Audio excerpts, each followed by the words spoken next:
आज इस इंडेक्स पर वीरेंद्र जी आपकी क्या रणनीति है? शैल जी, पहले तो एक रक्स यहाँ मैं बताना चाहूंगा कि आपने जो शुरुआत में कहा ना कि लेट्स बी स्टॉक स्पेसिफिक, वो शायद एक अच्छी रणनीति हो आज। क्यों?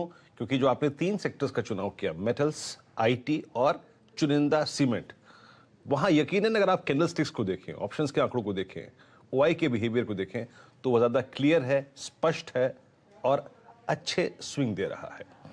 रही बात निफ्टी की और निफ्टी बैंक की, याद रखिएगा कल सेंटीमेंट सुबह सुबह काफी स्ट्रांग था, पॉजिटिव था। कल मैं भी अगर आप देखें बाय के मोड में था, लेकिन मार्केट मैसेज दूसरा था। मार्केट ने कोरोना फिगर्स और फियर्स पर रिएक्ट किया।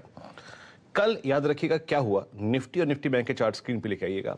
हमने 2 हफ्ते की बेस बिल्डिंग एक्सरसाइज को मात्र 1 घंटे के सेशन में अगर आप देखें वॉलेट कर दिया, और वो वॉलेशन आया एफआईएस की बहुत वाइल्ड फिगर्स से। मैं थोड़ा सा आपको सचेत करना चाहता हूं एफआईएस की फिगर्स को लेकर। 931 करोड़ रुपए की सेलिंग कैश मार्केट में, 1802 करोड़ रुपए का इंडेक्स यानी निफ्टी निफ्टी बैंक बेचा। इन्होंने करा क्या, पहले काटी इन्होंने लॉन्ग 6700 कॉन्ट्रैक्ट और फिर 11000 कॉन्ट्रैक्ट शॉर्ट। फिर अगर आप देखें स्टॉक फ्यूचर्स, यहां पे इन्होंने हैमरिंग करी काफी, और करीब 2300 करोड़ रुपए की सेलिंग, पहले काटे 7000 कॉन्ट्रैक्ट लॉन्ग, फिर 17000 कॉन्ट्रैक्ट शॉर्ट, और इंडेक्स ऑप्शन में शैल जी करीब 278 करोड़ रुपए की सेलिंग। हमें समझना है कि इन्होंने 50,000 कॉल लेकर खरीद कर 60,000 कॉल बेच दी। That indicates restricted upside. अब आते हैं कि करना क्या है। देखिए, मैं आज कोई प्री डिटरमाइंड ट्रेड नहीं दूंगा।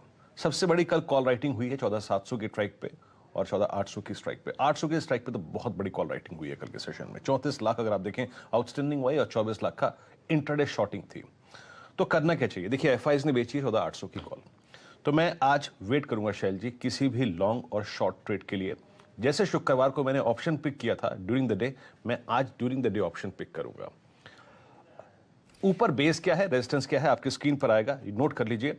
718 770। हमें इन 2 एरियाज में स्ट्रगल करना पड़ेगा। 70 क्यों और 18 क्यों?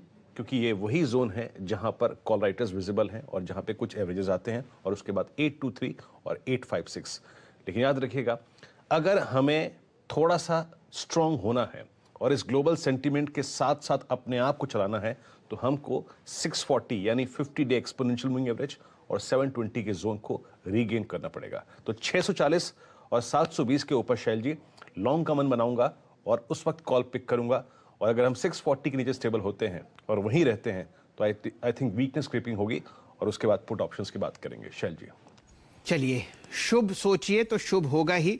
और वीरेंद्र जी, मैं आपको बहुत बढ़िया एक डेटा देता हूं। ये हमारे तुंगनाथ साहब ने मुझको भेजा है। यूं समझिए कि अभी तक सन 2021 में 12 मंगलवार हुए हैं, और 12 मंगलवार में 9 मंगलवार में आपने निफ्टी और बैंक निफ्टी में तेजी देखी है। तो क्योंकि बहुत अच्छे ग्लोबल संकेत हैं, और यूं समझिए कि प्रभु भी अब आपका साथ देते हुए दिख रहे हैं, तो आज आप हरा निशान देखेंगे। और 14,720 के ऊपर ये अब आपसे रणनीति सेट करवाएंगे निफ्टी पर बुल्स के जरिए, और खासकर कॉल ऑप्शंस के लिए। चलिए, अब जरा बैंक निफ्टी पर वीरेंद्र जी अपना रुझान दीजिए। मैं इसलिए पूछ रहा हूं क्योंकि जो हमने तेजी देखी थी 1 फरवरी से, वो अब आपको धुलती हुई दिख रही है बाजार में। बैंक निफ्टी में तो जिस तरीके की मायूसी है, वो तो आपको बहुत ही परेशानी दिखा रही है। और कल आपने जो कट देखा वो लगभग 1200 अंकों का था। तो एक तो आपकी शायरी नहीं थी, और किसी भी तरीके की बाइंग सपोर्ट नहीं थी, बल्कि सेलिंग सपोर्ट था एफआईएस पे। तो बैंक निफ्टी पर क्या रुझान है, क्या कहते हैं आपके आंकड़े?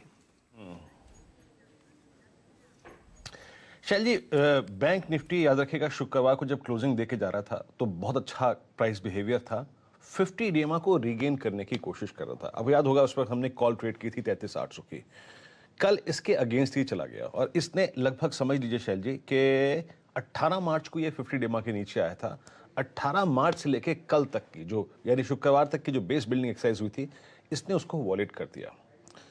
अब इसमें लॉन्ग ट्रेड हम कब पिक करें? लॉन्ग ट्रेड हमें तभी पिक करना है जो कि कल मॉर्निंग में हमारा बेस था, अगर ये उसको रीगेन कर ले। वो बेस क्या है शैल जी? वो है 33,200 33,400। जब तक ये इस बेस को रीगेन ना कर ले, तब तक कॉन्फिडेंस लॉन्ग के लिए नहीं आएगा। आज मैं सर्कमस्टेंसेस को बयां कर रहा हूं शैल जी, मैं भी ट्रेड नहीं पिक कर रहा हूं।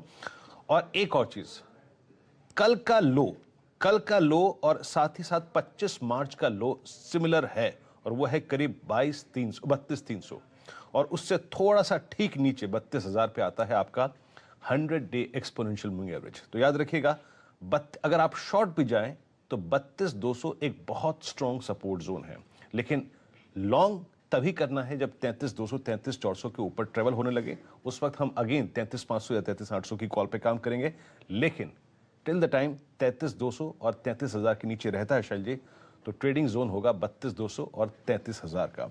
तो अगेन बाजार खुलने के बाद इसमें भी ऑप्शन पिक करेंगे, slightly out of money call option पे और पुट ऑप्शन पे फोकस करेंगे शैल जी। लेकिन अगेन शैल जी, आपकी उस बात पे अपना रुख बयां कर देता हूं कि मेटल्स के ओआई रीशन और उनका ऑप्शन बिहेवियर और आईटी में ऑप्शन बिहेवियर और उनका साथ ही साथ ओआई बिहेवियर बहुत स्ट्रांग है शैल जी।